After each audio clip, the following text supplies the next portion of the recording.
welcome to my channel. Ini rangkuman cerita dari drama Korea yang berjudul Sweet Home. Sebelum menonton, buat kalian yang belum subscribe, silakan subscribe terlebih dahulu ya.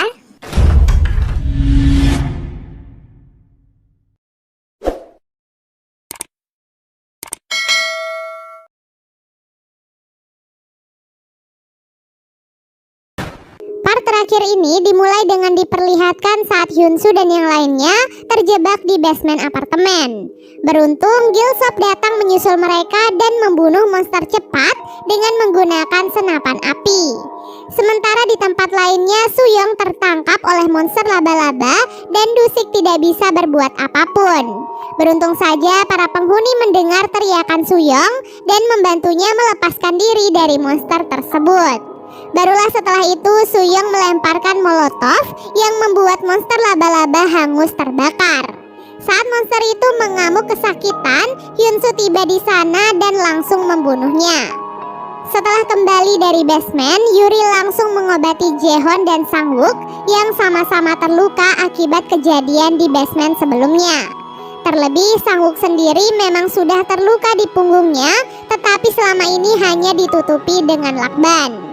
Setelah melihat bagaimana Hyunsoo membunuh monster laba-laba, para penghuni mulai merasa canggung berada di sekitarnya.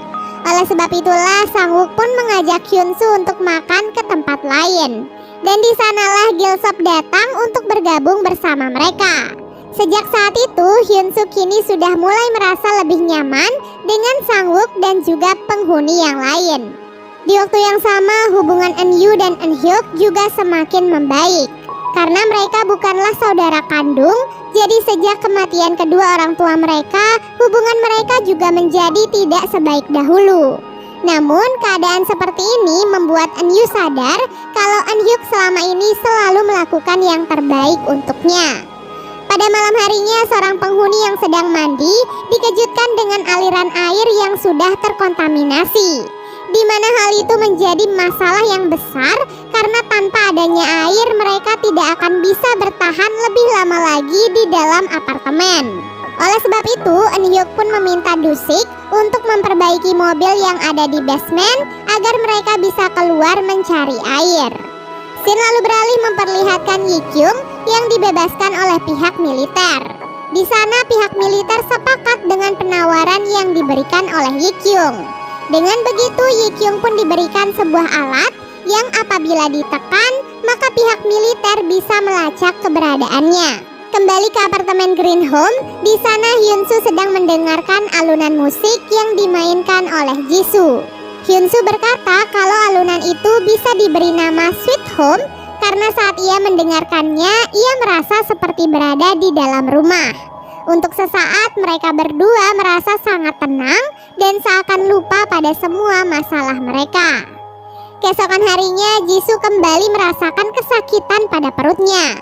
Kali ini kondisinya semakin memburuk sampai ia tak sanggup dan akhirnya pingsan. Eun-yu yang menemukannya langsung meminta bantuan pada para penghuni untuk bisa memindahkan tubuh Jisoo. Eun-hyuk yang kebetulan pernah kuliah kedokteran mendiagnosa kalau Jisoo mengalami usus buntu dan harus segera dioperasi. Karena hal itu Eun-hyuk pun mengirim beberapa orang untuk keluar mencari alat-alat bedah dan juga obat-obatan agar Jisoo bisa segera dioperasi. Alhasil Hyunsoo dan beberapa orang pun memutuskan untuk keluar dari apartemen, sementara para penghuni yang tersisa membantu Eun-hyuk untuk menyiapkan ruangan operasi. Scene lalu beralih memperlihatkan masa lalu Hyunsoo saat masih duduk di bangku SMA. Saat itu penampilan Hyunsoo sangat berbeda dan ia juga dikenal sebagai seseorang yang ramah. Namun karena seorang siswa, kehidupan Hyunsoo berubah 180 derajat. Siswa itu mulai membuli Hyunsoo dan melarang siapapun untuk berbicara dengannya. Hal itu juga akhirnya berimbas pada keluarga Hyunsoo. Ayahnya dipecat dari pekerjaannya, serta adik perempuannya juga malu mengakui Hyunsoo sebagai kakaknya. Hal itulah yang membuat Hyunsoo akhirnya berubah menjadi seseorang yang pendiam dan takut bergaul dengan orang lain. Setelah keluar dari apartemen, mobil yang ditumpangi oleh Hyunsu dan yang lainnya dihantam oleh monster berotot. Hal itu pun membuat mobilnya rusak dan orang-orang yang berada di dalamnya terluka cukup parah. Hyunsu yang masih sadar segera keluar dari mobil dan mencoba melawan monster tersebut. Namun monster berotot sangatlah kuat sehingga Hyunsu tak mampu mengalahkannya. Di saat itulah lagi-lagi Gilsop datang menyelamatkan Hyunsu dengan menggunakan molotov api. Namun setelah melakukan perlawanan, Gilsop mengalami mimisan yang menjadi pertanda kalau ia sudah terinfeksi. Kemudian monster berotot kembali bangkit dan bersiap menghajar mereka berdua. Beruntungnya Yikyung datang di saat yang tepat. Ia pun langsung meledakkan sebuah mobil dan menabrak monster berotot dengan mobil damkar hingga akhirnya monster itu pun jatuh ke dalam jurang. Di waktu yang sama, Eun-hyuk yang mendengar suara hantaman mobil merasa kalau Hyunsu dan yang lainnya gagal menyelesaikan misi. Jadi mau tidak mau, ia tetap harus mengoperasi Jisoo dengan menggunakan alat seadanya.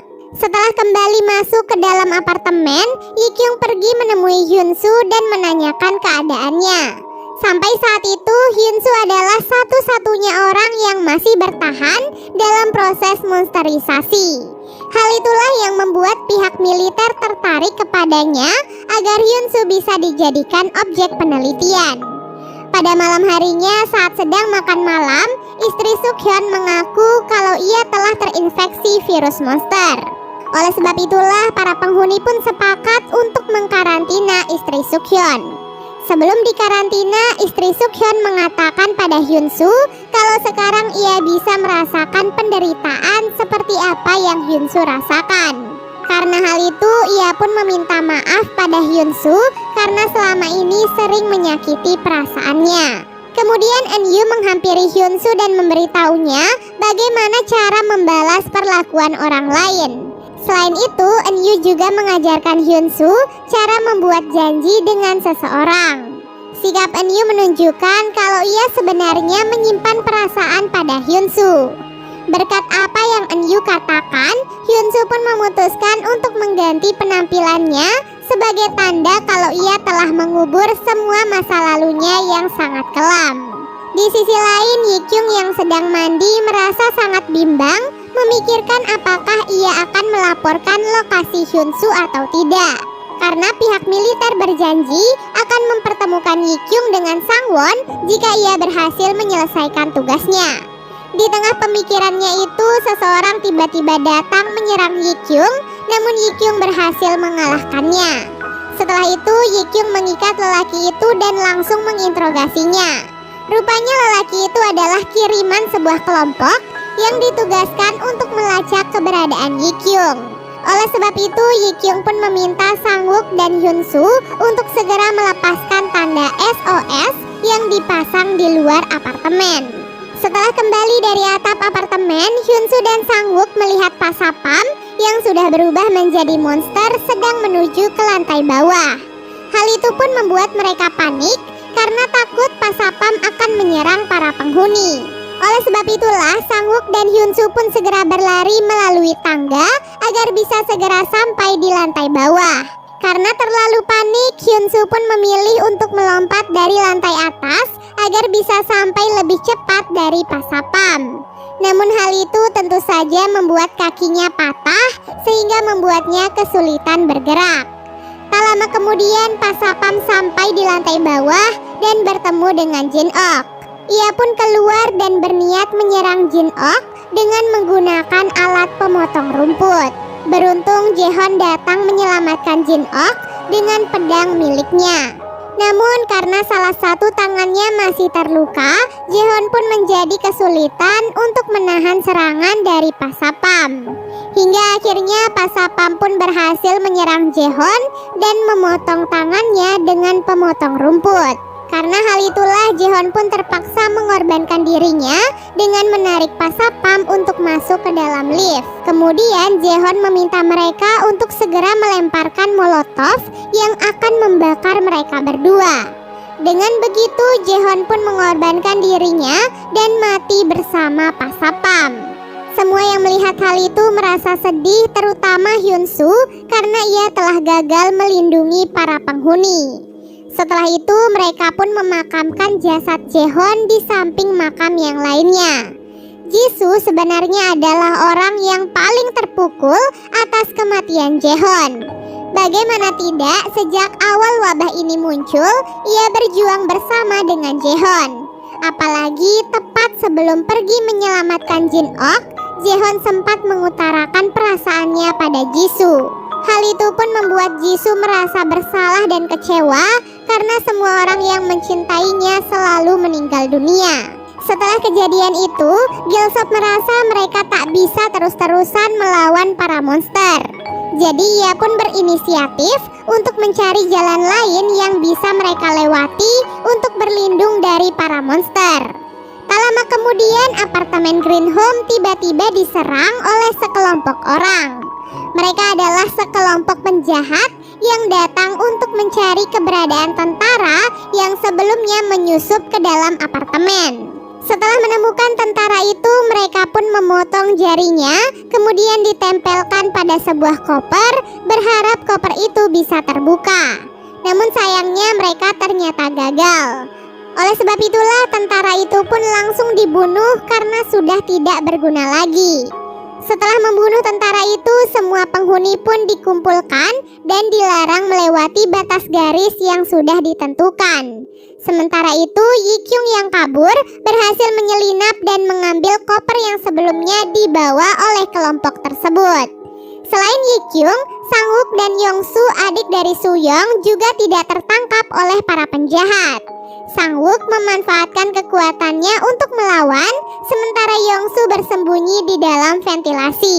Ketua dari penjahat yang bernama Jung-sop menemukan catatan bertahan hidup yang dibuat oleh Eun-hyuk. Ia pun terkesan dengan kinerja Eun-hyuk dan menawarkan agar Eun-hyuk bergabung dengan kelompoknya. Eun-hyuk pun langsung menerima tawaran itu agar ia bisa mendapatkan kesempatan untuk melawan para penjahat tersebut.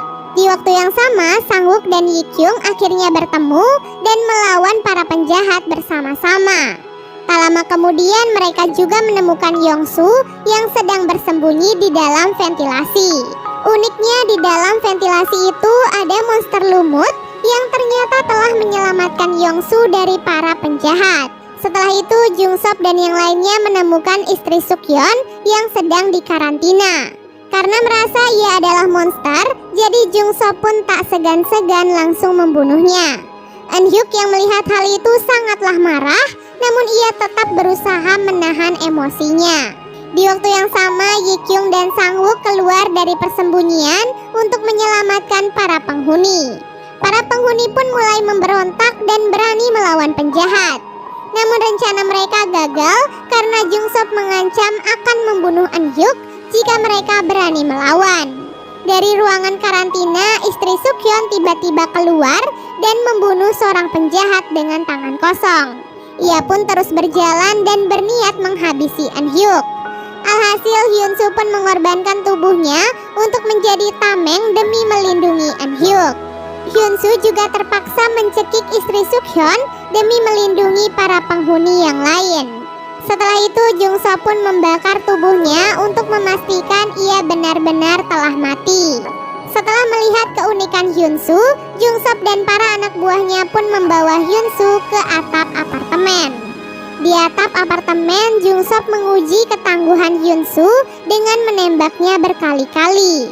Ia pun terkesima dengan bagaimana tubuh Hyunsu kembali seperti semula setiap peluru berhasil menembusnya. Namun, seorang anak buah Jung-sop yang bernama Yong tiba-tiba kesal dan menunjukkan jati dirinya yang sesungguhnya. Ia pun menjatuhkan Jung-sop dari atas sana dan mulai membunuh anak buah yang lain. Tak disangka Yong ternyata sama seperti Hyunsu. Namun, ia terpaksa menyembunyikan jati dirinya sambil mencari kesempatan untuk membunuh Jung-sop. Kemudian mereka pun melihat helikopter mengelilingi kota dan membagikan sebuah brosur yang berisi jika ada warga yang melaporkan monster spesial seperti Hyunsu dan Yong, maka pemerintah berjanji akan menyediakan tempat yang aman untuknya. Dengan brosur itu, Yong menunjukkan bagaimana spesies mereka hanya akan diburu oleh manusia. Oleh sebab itu, Yong pun menawarkan agar Hyunsu mau bekerja sama dengannya karena ia tidak yakin manusia dan monster seperti mereka bisa hidup secara berdampingan. Hal itu pun membuat Hyunsu menjadi bimbang apakah ia akan bertahan dengan para penghuni atau justru bergabung dengan Yong. Sesampai di lantai dasar, Hyunsu pun meminta para penghuni untuk tidak membunuh Yong dan memberitahukan kepada mereka identitas Yong yang sesungguhnya. Perkataan Yong tentang manusia dan monster dibuktikan dengan bagaimana para penghuni membunuh monster lumut meskipun Yongsu telah mengatakan kalau monster itu adalah monster baik yang telah menyelamatkannya. Hyunsu yang melihat hal itu pun menjadi yakin manusia dan monster tidak akan bisa hidup bersama. Di sisi lain, Yikyung menemui Eunhyuk dan memberikan alat yang sebelumnya diberikan oleh pihak militer. Yikyung pun menjelaskan tentang alat itu dan meminta Eunhyuk untuk menyimpannya. Dari arah kejauhan, seorang penghuni bernama Jaehwan mendengar percakapan mereka dan menekan alat tersebut. Ia berharap dengan alat itu, pihak militer akan datang dan menyelamatkan mereka. Di luar, Sang-wook berlari membawa Yuri untuk pergi mencari obat asma. Namun dari arah dalam, Yong tiba-tiba saja menembak Yuri dari belakang dan menembak para penghuni yang lain. Hal itu pun membuat Hyunsu marah dan membiarkan sosok monster menguasai tubuhnya. Dengan tubuh monsternya, Hyunsu pun membakar Yong hingga tubuhnya meleleh seperti lilin. Saat Hyunsu mulai hilang kendali, Dusik segera memeluk tubuh Hyunsu untuk menenangkannya. Berkat perasaan tulus dari Dusik, Hyunsu pun akhirnya sadar dan bisa mengendalikan dirinya. Namun sayangnya hal itu malah merenggut nyawa Dusik sekaligus membuat Hyunsu lupa ingatan. Keesokan harinya saat Yongsu dan Suyong ingin bermain dengan Gilsop, mereka terkejut karena Gilsop ternyata telah meninggal. Oleh sebab itulah Yikyung pun menggali kubur untuk memakamkannya. Tak disangka sebelum meninggal dunia, Gilsop ternyata berhasil menggali lubang yang terhubung dengan terowongan rahasia. Sementara di luar apartemen, pasukan militer sudah datang dan mengepung apartemen tersebut. Di sana pihak militer pun meminta para penghuni untuk segera menyerahkan Hyunsu. Di saat itulah salah satu anak buah Jungsop yang ditangkap tidak sengaja meledakkan sebuah bom yang membuat para pasukan militer langsung menembaki apartemen tersebut. Dengan begitu para penghuni pun diminta untuk segera pergi ke terowongan agar mereka bisa menyelamatkan diri. Karena tak ingin ada yang terbunuh lagi, Hyunsu pun memutuskan untuk keluar dari apartemen dan menyerahkan dirinya. Sementara Eunhyuk tetap berada di dalam ruangan sambil menatap foto keluarganya. Saat itulah Eunhyuk sadar kalau Hyunsu dan kakaknya tidak akan bisa selamat, sehingga ia pun menangis histeris. Setelah itu, bangunan apartemen itu pun perlahan-lahan mulai hancur, disertai dengan tanda-tanda yang menunjukkan kalau Eunhyuk telah terinfeksi. Namun ia memilih untuk tetap berada di sana agar ia tidak membahayakan siapapun. Sementara itu, di tengah hamparan salju, Hyunsu berjalan dengan peluru yang terus menembus tubuhnya. Sampai akhirnya ia pun tertangkap oleh pihak militer. Keesokan harinya, Yikyung dan para penghuni akhirnya berhasil menemukan jalan keluar. Di luar mereka dikepung oleh militer karena pelacak yang telah diaktifkan. Oleh sebab itulah Yikyung terpaksa harus mengikuti perintah mereka, sementara penghuni yang lain dievakuasi ke tempat yang lebih aman. Series ini diakhiri dengan diperlihatkan Hyunsu yang dibawa dengan menggunakan mobil militer. Di dalam mobil itu, Hyunsu dibangunkan oleh si supir yang ternyata adalah Sang-wook. Tak disangka sosok Yong ternyata belum meninggal dan berpindah ke dalam tubuh Sang-wook yang telah meninggal. So dapat disimpulkan kalau supir yang membawa Hyunsu adalah Yong. Dan series ini pun akhirnya selesai.